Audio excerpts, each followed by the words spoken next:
Estate planning essentials are what we're talking about right now on the Professional Edge. My name's Todd, tax attorney, certified financial planner. And before we begin, we were talking about a couple of estate planning documents an individual needs to have. One, the last will and testament that basically allows you to plan your estate when you pass away and allow the right person to decide who is to receive what at what time. Also, it allows you to address who's going to be the guardian of any minor children. The other vehicle which you might want to investigate or use to plan your estate is a revocable living trust. Inter vivos sometimes is referred to as that. That document basically allows you to avoid probate. Individual has to establish this properly. We've seen a lot of documents come through our office where the client is believing that they have a last will and testament, a revocable living trust, and they're going to avoid probate. Well, we do some investigating, and based on 20 plus years of experience and over 2,000 estate plans, we look at some documents that the client brings in, and lo and behold, they are going to go to probate, even though they are under the impression that the attorney drafted this trust and was going to avoid probate court. Well, the first check on that is if you do have a revocable trust, the what name or title is on your bank account. That will tell you pretty quickly whether the attorney that you worked with did their job or not. And if your bank account is still in your individual name and not in your trust name, well, guess what? You're going directly to probate to change that account title. So again, another check and balance is the titles on your accounts, and that's another estate planning essential, is who is on the title on your accounts. Now, as a listener here on the Professional Edge, a lot of individuals will say, I'm getting old. I want to add my daughter or my son to my bank account. That way they have access to that account just in case something happens to me. Okay, that's all well and good. That's what I call napkin estate planning. There's some downside risk on that, and that is basically anyone on that title is subject to the claims of the title holder's creditors. So if something happens, a lawsuit ensues with the daughter or son who's on that account, guess what? They have a legal interest in that bank account, and therefore even a half-baked lawyer can get at that account. So again, if you're putting your children on your account, stop. We need to remove them, and there's other things we need to do. So again, to get started, you can go to our website at emcadvisors.com, EMC, Echo Mary Charlie, advisors.com. On the right-hand side is your estate planning guide. We would love to send that out to you to apprise you of these different things, these faults that people make, and just to get things done properly. Now, with that, the other way is to give our office a call at 877-654-9798. That number again, 877-654-9798. So back to putting your child on your bank account. Don't do that. What you would want to do instead is have a financial power of attorney, a durable financial power of attorney, so therefore it survives your mental disability. And if something transpires to where they need access to that bank account to pay bills, then they just walk in with the durable financial power of attorney and engage that. And now they gain access to your bank account to be able to continue to pay your bills.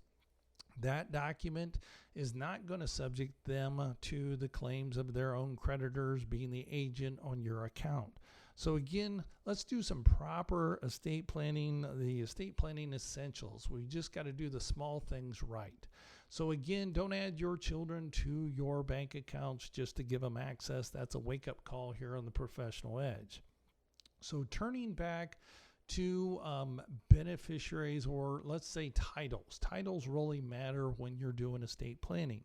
So again, we look at the documents that the clients bring in, and they say, well, do I need to bring in all these documents? Well, the answer is yes. If I'm going to do the right job, then I need the information to be able to look at to apprise my clients properly. So again, you might have this second home or some hunting land, and you and your brother have this hunting land. You bought it jointly. It's paid for, all well and good. And lo and behold, it becomes even more valuable because of the expansion of the metro Atlanta area, or even Columbus area, Phoenix City. And now this becomes a pretty valuable piece of property. Let's say it's worth $1 million, and your spouse is sitting there saying, okay, that's going to come to me. I'm going to probably sell it because I don't hunt. I'm going to be okay. Well, you pass away, and your last will and testament says, I love you. I give you everything to my surviving spouse. Well, the surviving spouse thinks they're going to have that 1/2 interest in that hunting property. Well, guess what? If the title is joint tenants with right of survivorship with your brother, then your surviving spouse is not going to receive 1 stick of that hunting property. So unbeknownst to them, they are disinherited to the amount of that $500,000 hunting property in our example. So again, titles do matter on property. That's why we need to take a look at those and make sure they are properly coordinated with your estate plan. And having done this 2,000 plus times, there is no surprises to me. We've seen an individual where it becomes a second marriage, and the boys of the first marriage are okay. Dad's fine. Pretty substantial rental real estate portfolio, north of $5 million. Last will and testament says he's going to give some money to the second wife. That's fine. Everybody's on board with that. And then the remaining balance is to go to the 2 boys, and everybody's okay. Well, unbeknownst to everyone involved, the second wife, basically, I'm not sure it was planned, suspect maybe, that the deeds on the property were actually adjusted and refiled as joint tenant right of survivorship. So the boys are sitting there with the last will and testament, thinking that the second wife is only going to get a lump sum of dollars. The real estate portfolio is coming to them. Dad passes away, and it's time to read the will. Perfect. Got it. We have it. Charge in. These were not my clients. This is a story that was brought up to me and presented to me. So they came in and said, hey, here's a last will and testament. She's going to get a fixed sum of money. We get the real estate portfolio. Let's begin. And lo and behold, at the time they filed the last will and testament, they started pulling the deeds on the commercial property in which the decedent had. And lo and behold, the deeds were as joint tenant right of survivorship. So therefore, title supersedes, and then the wife number 2 receives the commercial property, and the boys receive nothing. So boys said that can't be right. That can't work. That's not what Dad wanted. Well, lo and behold, the probate court actually decided that that is exactly what Dad wanted. He wanted everything to go to his surviving spouse. That's why he executed the deeds. Therefore, there was nothing in the estate to be subject to the terms and conditions of the last will and testament. If that right there is not a big enough wake-up call for a listener here on the Professional Edge to make sure that their estate plan is coordinated with a licensed professional that understands the titles matter, the legal documents matter, I don't know what else is, but that is where the children of the first marriage were completely disinherited by that wife number 2. Smart like a fox, I guess. I'm not sure what the intention was of Dad when he passed away, but during life, he had to have the competence to sign all those deeds to joint tenant right of survivorship. The boys were holding the original last will and testament, thinking that they were going to receive that commercial real estate portfolio.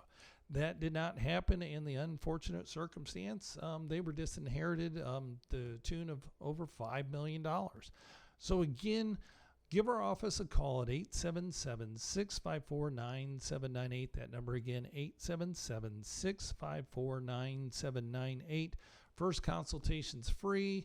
We can have it down at the Cunningham Center here in Atlanta, or even do a Zoom meeting. Now, here's the offer that we're also doing. It's a new year.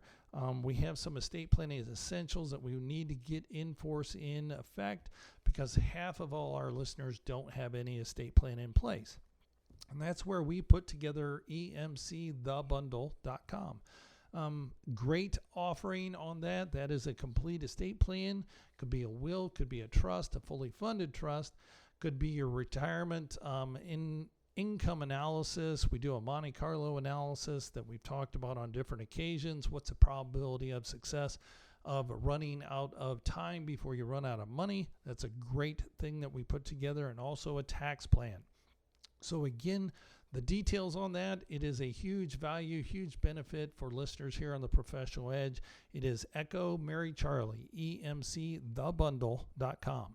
So take a look at that. So we need to look at some additional estate planning essentials. So we talked about not putting your child on your bank account. Let's move on to the next one. We need to make sure that your beneficiary designations are properly made on your different accounts.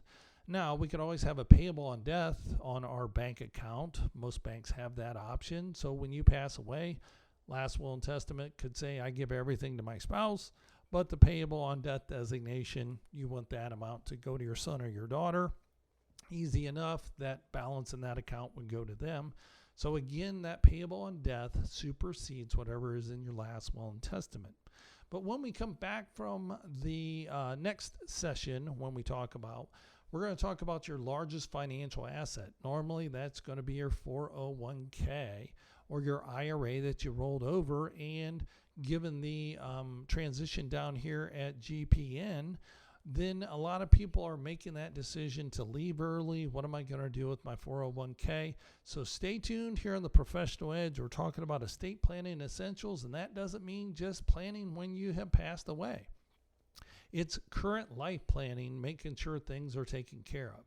So again, my name's Todd, tax attorney, CPA, certified financial planner, host here on the Professional Edge. Stay tuned. We're going to have more coming up. With today's financial markets, are you getting the personal and professional attention you and your money deserve? Clients of estate management counselors benefit from having one set of professionals advise them on their tax, estate planning, and investment advice. We call that the Professional Edge.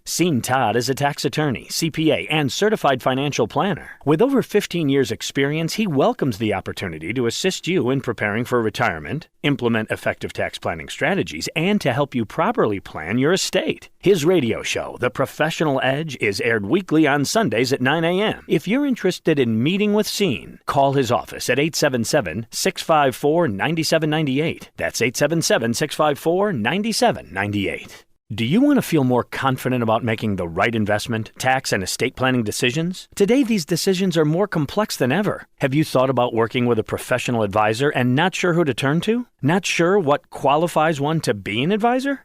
Todd is more than qualified as a tax attorney, CPA, and certified financial planner. Scene is with Estate Management Counselors. Estate Management Counselors operates as an independent fee-only investment advisory firm. They're dedicated to gaining a personal understanding of their clients' objectives and implementing professional counsel and advice to achieve those objectives. So take a second to talk with Todd to learn how you can benefit from their multidisciplinary practice where they coordinate their clients' legal, tax, and investment strategies into one comprehensive and integrated plan to enhance and protect their clients' financial security. You can reach estate management counselors and speak with Todd by calling 1-877-654-9798. That's 1-877-654-9798.